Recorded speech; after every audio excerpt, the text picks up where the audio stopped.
Falando ainda sobre profetas menores, nós já observamos que temos no Reino do Sul uma sequência de profetas e no Reino do Norte nós temos Oséias e Amós. E por volta do século VIII a.C., quando o povo de Deus já estava dividido em dois pequenos países, Israel e Judá, que brigavam entre si a maior parte do tempo, surgiram os primeiros profetas que tiveram suas mensagens preservadas num livro, aquilo que a gente chamaria de profeta literário, certo? E aqui a gente tem Amós, o profeta boiadeiro. Nos dias de Jeroboão II, como rei de Israel, um singelo boiadeiro subiu de Judá na direção de Israel. Sua missão: denunciar os abusos sociais do Reino do Norte. Observemos que Oséias faz uma denúncia em relação ao culto. Amós faz uma denúncia em relação à política, digamos assim.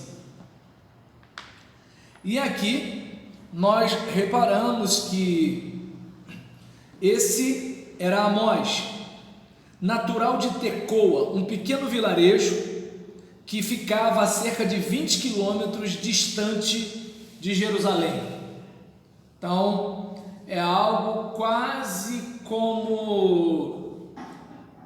Eu vim de Jacarepaguá hoje, né? Então, o que acontece? Da minha casa para lá era coisa de quase 30 quilômetros. Então, imagina, por exemplo, a distância daqui até lá. Então, uma coisa mais ou menos assim. E aí, nisso, a gente observa que, na prática, ele vinha quase do deserto, já que sua cidade ficava no limite territorial de Judá. Naquele lugar desprovido de importância política ou econômica, Amós exercia a profissão de boiadeiro. Então ele está lá, não, mais ou menos assim. E aí, nesse caso, está ele lá, pois foi exatamente esse homem simples, esse homem do campo, esse cara que, perdão, poderia ser tido aqui no Brasil como caipira, esse cara nos limites do Reino do Sul, que percebeu a missão profética de pregar no Reino do Norte. Ele já pode um hino de fogo. Hino de fogo. Eu vejo fogo, Senhor, eu vejo fogo. Para profetizar para ele. Corinho de fogo. Você não é da Nova Vida? Não, só mas eu tenho um pezinho no manto de Canturébia. Manto de Canturébia com brinco? Pastor, eu tenho só para que você sobrevia de roupão e de coisa que sempre... É a minha memória que deve me trair, desculpa, mas parece que quando eu te conheci era isso, entendeu? Mas eu posso estar errado. Mas você sobrevivia de véu. Tá certo. Não, isso daí eu não lembro não. Você é bom. Aí O irmão está até assustado. Então, brincadeiras à parte, isso não significa que não havia profetas em Israel, certo? A nação tinha os seus profetas. Oséias é um exemplo dessa figura no contexto do Reino do Norte.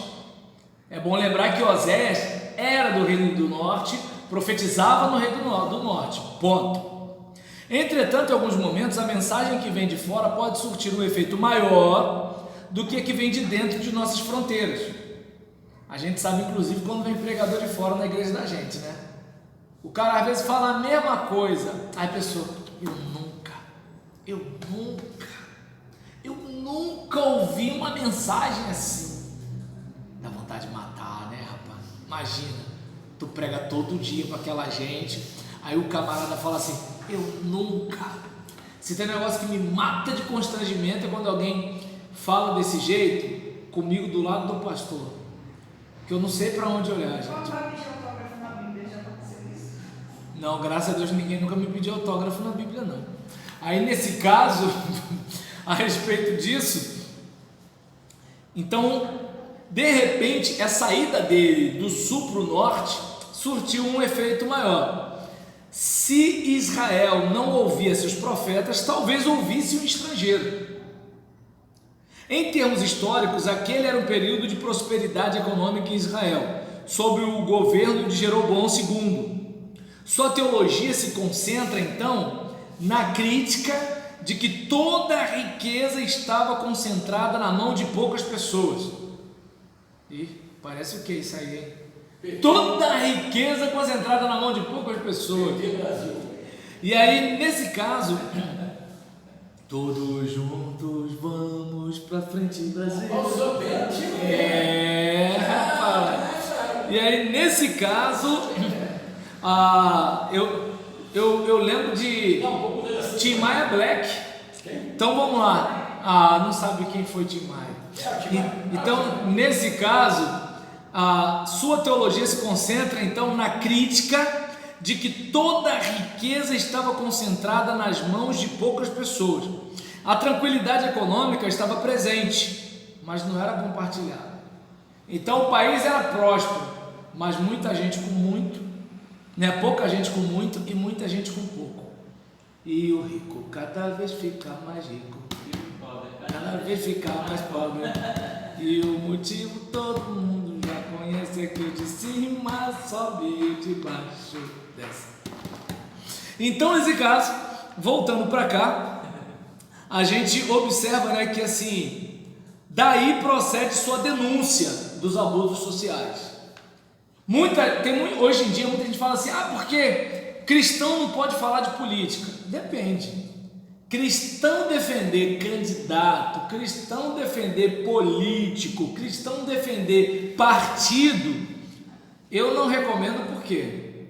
Porque é o seguinte, o político passa, você continua lá na sua igreja. Eu sou partido da mala. O que acontece? E você aceita candidato na sua igreja lá? Se ele for, ele foi. Eu vou dizer que ele não vai entrar porque é candidato? Você chamaria ele lá na frente lá para apresentar ele à igreja? Olha, quando o deputado estadual Iranildo Campos foi na outra igreja que eu pastoreei e ele era candidato a deputado estadual novamente, ele participou lá do culto, ouviu a palestra, tudo direitinho, aquela coisa todinha. Não, foi pregação nesse dia.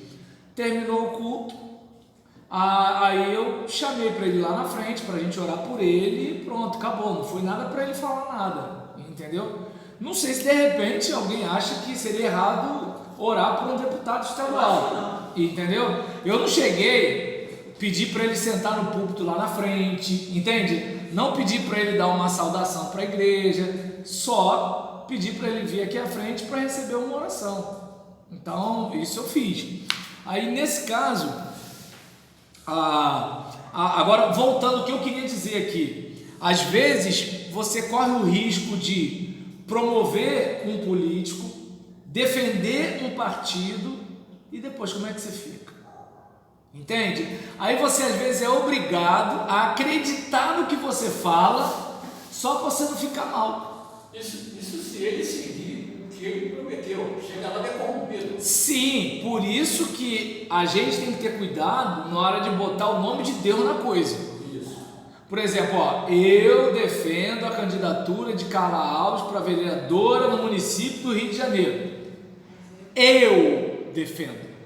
Agora, quando eu começo a falar assim, porque Deus chamou Carla Alves para ser vereadora na cidade do Rio de Janeiro, aí Carla Alves vai, entendeu?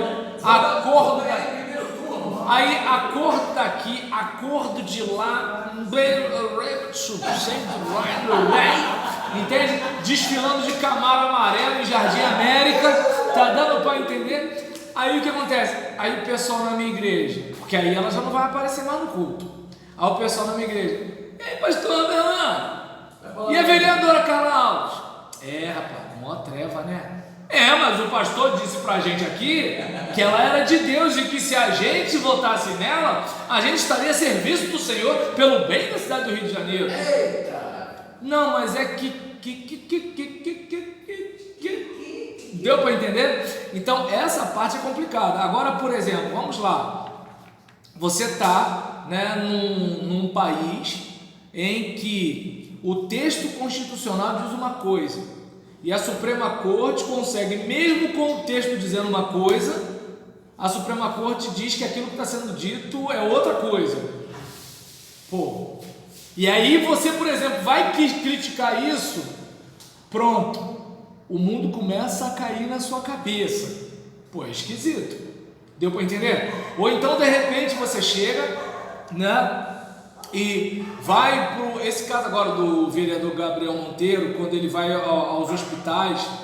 Gente, quantas vezes a gente vai num médico público de madrugada? Eu, por exemplo, quando eu tinha o meu carro, aí aparece, né, aquele vizinho passando mal. Poxa, minha vizinha, cara, cálculo renal. Imagina a pessoa com dor no rim, cara. Só de eu andar com o carro eu me sentia mal por ela, porque se eu estou andando com o carro, a pessoa com a pedra ali, né? Pô, eu saí da minha casa às 9 horas da manhã, voltei às 5, ou 9 horas da noite, perdão, voltei às 5 da manhã. Eu nem estava passando mal, eu fiquei passando mal só de passear com a mulher. Tu vai no hospital, ó, nem vem que não tem, entende? Só faltou continuar, esquenta o ferro, passa a minha roupa. Aí nisso, pô, tu vai, não vem, não tem, e tal, não sei o que lá, deve ter em tal lugar, tu vai em outro lugar, não tem, outro. Aí tu fica assim, aí quando o camarada dá a batida no hospital, pô, o médico, pô, tem beliche lá, o médico tá dormindo. Aí o que acontece? Pô, é plantão do cara, gente passando mal, gente podendo morrer, sabe? Aí tu olha pra uma situação dessa, é profético você denunciar um negócio desse. Agora daí é você dizer, Carla Alves vai mudar isso tudo, aí ela não muda, como é que fica? Entende? O problema, esse é o problema, de você pegar a política partidária. Agora, você criticar um sistema iníquo, você defender a causa do pobre e da viúva, qual o problema disso? Entende? O problema é que é o seguinte, quando você faz isso, talvez você esbarre no nome de alguém. Aí, os partidários desse alguém, às vezes da sua própria igreja, começam a ficar contra você. Mas você percebe que aqui, a crítica do profeta é o quê? Pô, peraí, o país é próspero. Não era para ter gente passando fome, não era para ter gente passando necessidade. O país é próspero.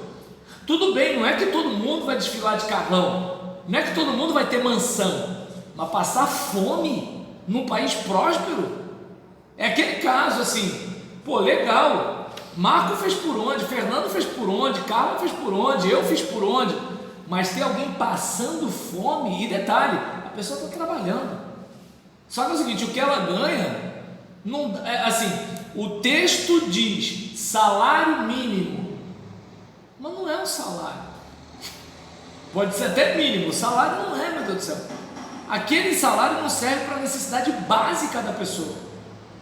Então aí você olha para uma situação daquela e verifica, poxa, peraí, o que está acontecendo? Né? Mas aí detalhe, outra coisa, além do salário mínimo, o camarada, tudo que ele compra paga imposto. Observa bem, digamos, você que ganha 30 mil, você paga o seu imposto de renda, né? Beleza. E aí você vai e paga o imposto na Coca-Cola que você compra. Aí o outro que ganha 1.200, ele tudo bem, ele não paga o imposto de renda, mas ele paga o imposto da Coca-Cola ganhando bem menos que você que ganha 30 mil. Entende como é que é o negócio? Então observa bem, era para ser diferente. Aí você olha para isso e vê que assim, você tem que sustentar uma infraestrutura. Eu lembro que uma vez eu falei sobre a cerveja importada no quartel, aí um aluno que era militar, não, mas o cara estudou para isso. Eu falei, olha só, desculpa, olha só, uma coisa é ele ter uma boa remuneração, uma coisa é ele ter uma justa remuneração, outra coisa, primeiro que assim, eu não acho que é o praça que vai tomar cerveja importada, eu não acho que é o cabo que vai tomar cerveja importada. Aí o que acontece? Deu para entender? Aí eu pergunto, se o cabo tomar cerveja importada, eu até poderia entender um pouco, porque ele não tem dinheiro para ficar tomando cerveja importada. Agora, pô, o cara lá de cima tem. Aí, ou seja, o cara tem, e aí ele ainda vai receber a cerveja importada num país que não dá dignidade para o pobre. Aí você vai ter, por exemplo, um orçamento da Suprema Corte com lagosta. Poxa, pelo amor de Deus, o cara tem dinheiro para comer lagosta onde ele quiser. Ele pode, do bolso dele, pagar para comer lagosta lá. Ele não precisa comer lagosta na segunda-feira, ele pode comer lagosta no domingo, no sábado. Aí você olha para isso e vê o seguinte, um orçamento altíssimo. Aí você vê, por exemplo, às vezes um juiz, cara, ele tem um auxílio moradia, aí ele é casado com uma juíza que também tem auxílio moradia, pô, os dois, cara. O salário, a alimentação dele era 900 e quase R$1.000. Poxa, aí observa bem, olha bem a realidade. Aí, enquanto isso, olha o povo como vive. Agora entrou mais um imposto no comércio, auxílio à pobreza. Aí pensa a situação. Aonde vai esse dinheiro? Entende? Lembra da CPMF que era para a saúde? Então nós olhamos para isso e verificamos que é o seguinte, não é errado você fazer denúncia, não é errado você protestar, não é errado você profetizar contra esses pecados, não é errado. O problema é que a maioria dos profetas, eles fazem coisas partidárias. Por exemplo, vai ter aquele cara que ele vai profetizar contra o Bolsonaro, mas só contra o Bolsonaro. Deu para entender? Vai ter aquele cara que vai profetizar a favor do Bolsonaro, mas só a favor do Bolsonaro. Aí vai ter aquele cara que vai denunciar um problema no Rio de Janeiro, mas aí ele é a favor do governador, ou ele é contra o governador, ou seja, é a mesma profecia sempre. Como um profeta que é profeta, bate em geral. Você do partido que eu votei, Deus trouxe uma palavra, eu vou entregar. É que nem pastor de igreja, por exemplo, eu vou pregar contra o pecado. Ah, mas o Marco é meu fechamento, então eu não vou pregar. Não, eu vou pregar. Eu estava no noivado de um casal, aí me chamaram para ir num rodízio de pizza, que seria o noivado deles. Eu não paguei pelo rodízio de pizza. O casal que me convidou chamou e tudo tal. Aí o rapaz chegou para mim e falou assim: ih, pastor, que eu estou bebendo um negócio aqui. Eu falei: contigo mesmo. Não, pastor, eu estou brincando. Eu falei: não, mas você podia beber. Você só não podia me amordaçar na hora que eu fosse pregar. Porque aí na hora que eu for pregar, vai dizer que eu estou mandando indireto. Eu não estou mandando indireto, eu estou pregando. Você quer beber, é problema seu. Agora, na hora que eu pregar, eu vou pregar. Você vai ficar sentido comigo, é contigo mesmo. Eu não sei se vão perceber. Eu vou dizer, não beba? Não. Só que é o seguinte, quando eu pregar, não fica dormideira dizendo que eu estou implicando contigo. Deu para entender a situação? Então, profeta é porta-voz. Ele não fala o que ele quer falar, e ele não fala para agradar a outra pessoa. Ele fala aquilo que tem que entregar. O problema é que na nossa cabeça, o pregador não é profeta porque ele abre o livro. Não, ele é profeta, do livro aberto, mas é. Ele está trazendo uma palavra que não é dele. Está falando em nome que não é o dele, está falando a um povo que não é dele, então ele não tem o direito de fazer uma média para ganhar um salário mais alto. Ah, mas eu vou perder. Perca! Foi o que eu falei lá, não sei se chegou a assistir o vídeo do Arrebatados, quando a Lili veio para mim: por que tem pastor que faz isso? Eu falei: porque ele é humano. Ah, mas é errado, mas quanta coisa a gente promete e não faz? A gente é assim. Entende? Agora, o que acontece é o seguinte: o cara vai falar, mas ele não tem como fazer a igreja mudar. Talvez ele até perca a cabeça. Aí teve uma hora que ela chegou e falou assim: e tem pastor que perde a cabeça? Eu falei: ah, minha filha, porque vocês são daqui do Rio de Janeiro, mas vai lá para a Baixada. Ah, eu conheço a Baixada. Tem gente que perde a cabeça sim. Eu não vou dar nome porque eu não quero constranger ninguém e entende? Não vou entrar em pormenores pessoais. Mas agora, que é verdade que você fala um negócio, não agrada e a turma começa a boicotar, ou o camarada arruma um jeito de você sair, ou ele arruma uma mulher grávida para você, ou ele de repente diz que você roubou, não conseguiu com isso, né? Bota alguém de isca lá, sei lá, alguma coisa de dinheiro, de poder, de sexo, disso, daquilo, outro, ou de repente, né, eu saio, porque eu sei que, ele vai perder membro, chama o outro para sair, chama o outro para sair, Aí nisso que o pessoal vê a igreja esvaziando, o pessoal começa a ficar assim, pô, cadê irmão fulano? Cadê irmão Beltrano? Mas depois que o pastor veio para cá, também maltrata todo mundo. Tadinho dos irmãos. Não, se a gente quer igreja perfeita, não vai ter ninguém. Aí nessa brincadeira, o que acontece? Não é que a igreja tem que ser perfeita.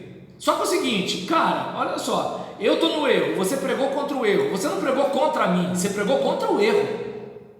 Se eu, por exemplo, entendo que eu estou no erro, eu vou chorando lá na frente, peço perdão, você ora por mim e eu recomeço minha vida. Ou então eu fico quietinho na minha e em casa, Senhor, pô, o pastor Fernando falou, ele estava certo, eu estou errado.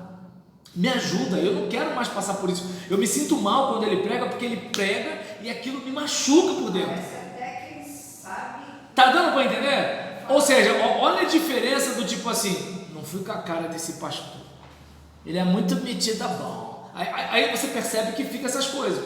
Então o profeta, ele não pode se intimidar com isso.